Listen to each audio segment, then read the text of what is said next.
Ilana Sicurel, bonjour. Ilana Sicurel, cette déclaration contre la montée de l'antisémitisme des 27, bien sûr, il faut s'en féliciter, mais concrètement, par quoi peut-elle se traduire ?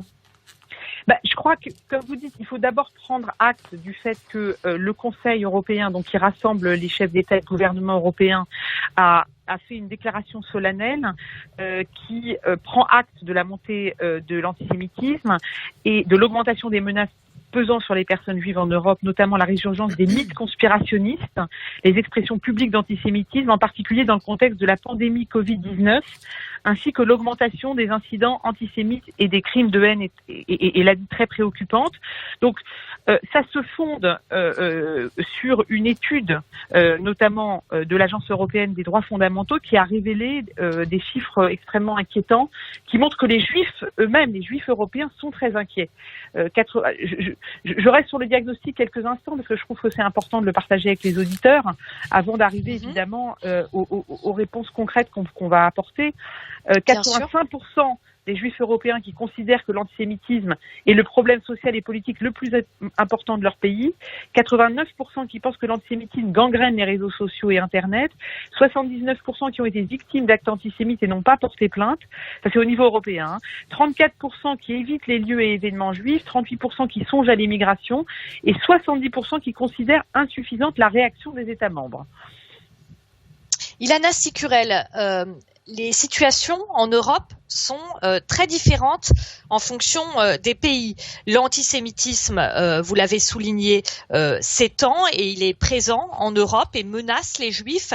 Les menaces pourtant sont différentes. Par exemple, en France, les Juifs sont les cibles privilégiées des islamistes. Mais les deux pays européens où les préjugés contre les Juifs sont les plus forts sont ceux où l'extrême droite est au pouvoir, la Hongrie et la Pologne, qui sont des pays européens. Comment trouver des solutions concrètes alors que les situations sont si différentes en fonction des pays ? Vous savez, malheureusement, l'antisémitisme a toujours été protéiforme et au même moment, vous pouvez avoir plusieurs types d'antisémitisme qui cohabitent. C'est un combat que j'ai longtemps eu ici en France parce qu'il est évident qu'aujourd'hui, tel qu'il s'exprime, il est effectivement majoritairement d'origine islamiste, l'antisémitisme en France. Mais cela n'empêche pas l'antisémitisme d'extrême droite, malheureusement, de perdurer. Nous avons malheureusement l'habitude d'avoir un antisémitisme qui prend plusieurs formes et qui appelle bien sûr des réponses différentes. Les situations que vous décrivez dans les différents pays, évidemment, ne rencontrent pas non plus la même mobilisation des exécutifs. Je pense qu'en France, même si on peut toujours faire mieux et on va y revenir bien entendu, on a une mobilisation très nette du gouvernement et qui s'inscrit d'ailleurs dans une mobilisation depuis maintenant plusieurs années. Quand vous êtes du côté de la Hongrie, par exemple, ou de la Pologne, on est dans des situations beaucoup plus compliquées et qui s'inscrivent, si vous voulez, et ça n'est pas nouveau non plus, que dans des pays qui ont des problèmes avec la démocratie. Vous le savez, nous sommes au sein du Parlement européen extrêmement mobilisés sur ce qu'on appelle l'état de droit. C'est-à-dire que l'Union européenne, ce n'est pas seulement un ensemble de pays qui ont des intérêts économiques communs, mais ce sont des pays qui ont des valeurs communes. Et c'est une nouveauté. On a demandé, et c'est à l'origine du blocage aujourd'hui malheureusement de la mise à disposition du fonds de relance, nous avons demandé que ce soit conditionné au respect de l'état de droit et notamment dans ces deux pays-là. Et comme par hasard, si vous voulez, c'est dans ces deux pays qu'on a une résurgence de l'antisémitisme très inquiétante et une réaction des pouvoirs publics qui n'est pas suffisante. Avec parfois même des pouvoirs publics qui sont complaisants. Donc ça va ensemble, si vous voulez, pour moi, l'état de droit et la complaisance envers l'antisémitisme, c'est la même chose et c'est pour cela d'ailleurs que nous sommes là à demander en fait que l'état de droit soit pris en compte et qu'il n'y ait pas distribution des fonds européens aux pays qui ne respectent pas ces valeurs et au sein de ces valeurs, il y a bien sûr la lutte contre l'antisémitisme. Ilana Sicurel, justement, vous parlez de ce bras de fer, entre guillemets, qui est engagé avec des pays comme la Hongrie et la Pologne, qu'on appelle maintenant, entre guillemets, des démocraties illibérales. Est-ce que cette déclaration contre la montée de l'antisémitisme elle a été approuvée par la Hongrie et la Pologne, et surtout, ces pays-là, comment ils accueillent ce type de déclaration lorsqu'elles ont lieu au sein des instances européennes? Alors, les 27 pays, vous savez on a un fonctionnement d'unanimité, et donc les 27 pays ont signé, donc la Hongrie et la Pologne également. Elles sont de toute façon dans une attitude qui est ambiguë, c'est-à-dire qu'elles ont signé cette déclaration, ce qui est quelque chose d'important.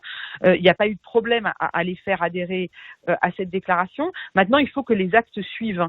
Et je pense qu'on doit être extrêmement vigilant. On ne peut plus, si vous voulez, accepter cette complaisance à l'égard notamment de l'écriture de l'histoire de la Shoah en Pologne. Tout ça, donc je pense qu'on est dans un combat, mais vous savez, ce combat, on va essayer de le gagner. C'est-à-dire qu'en fait, on a des moyens de pression sur ces pays. Ces pays utilisent aussi les leurs. On voit, c'est tout le problème du fonctionnement de l'Union européenne.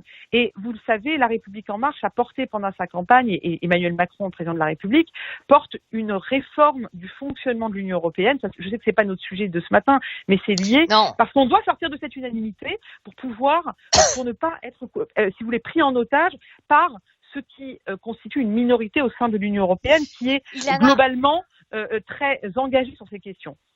Ilana Sicurel, vous avez donné des chiffres au début de cet entretien. Quelle est la différence de vécu de l'antisémitisme au sein de l'Union européenne? Est-ce que la France fait partie des pays où les Juifs au sein de l'Union se sentent le plus en danger?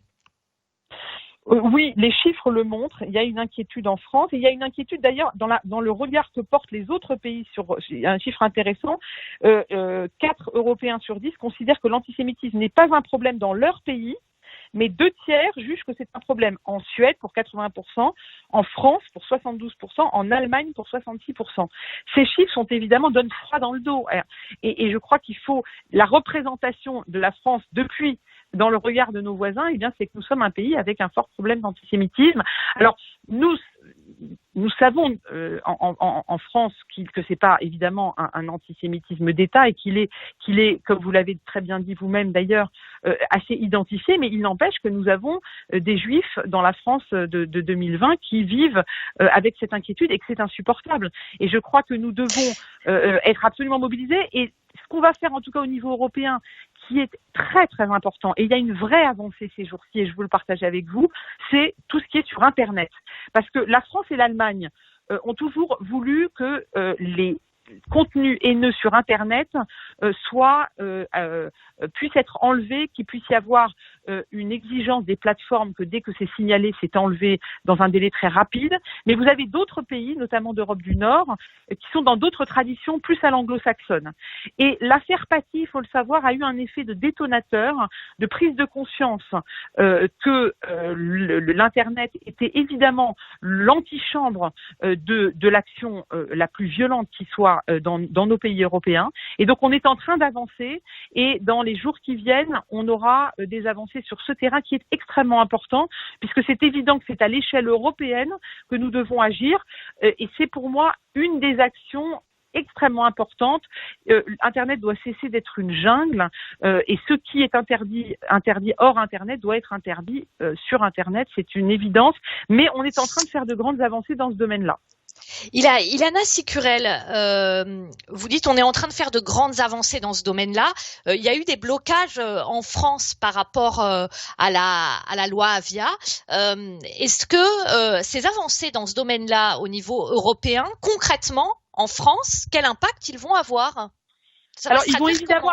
Tout à fait, vous avez tout à fait raison. Alors le blocage dont vous parlez, c'est pas des blocages politiques, pour être tout à fait clair, c'est des blocages du Conseil constitutionnel, d'ordre juridique, oui. Parce que la loi, et c'est d'ailleurs pas, c'est très important de le rappeler, que c'est pas l'intention de la loi qui a gêné le Conseil constitutionnel, mais vous savez, quand on est dans la liberté d'expression, c'est très important d'avoir des contours clairs, parce qu'on est dans l'exercice d'une liberté. Donc il y avait la formulation. Mais comme il nous reste 2 minutes. Voilà. La bonne nouvelle, c'est qu'évidemment, et Laetitia Avia est d'ailleurs en train d'y travailler, il va y avoir une traduction immédiate en France. On ne va pas attendre, si vous voulez, des années pour transposer ce qui va être décidé au niveau européen. Et non seulement la France au niveau européen est un moteur pour qu'on arrive le plus vite possible. Et la traduction concrète, elle est imminente, et notamment, elle fera peut-être partie de la loi qui va être présenté pour le renforcement des principes républicains, appelé séparatisme auparavant. Donc nous sommes dans une réponse extrêmement imminente sur cette question-là. La France est très engagée. Merci beaucoup Ilana Sicurel d'avoir été avec nous ce matin sur Judaïque FM. Bonne journée.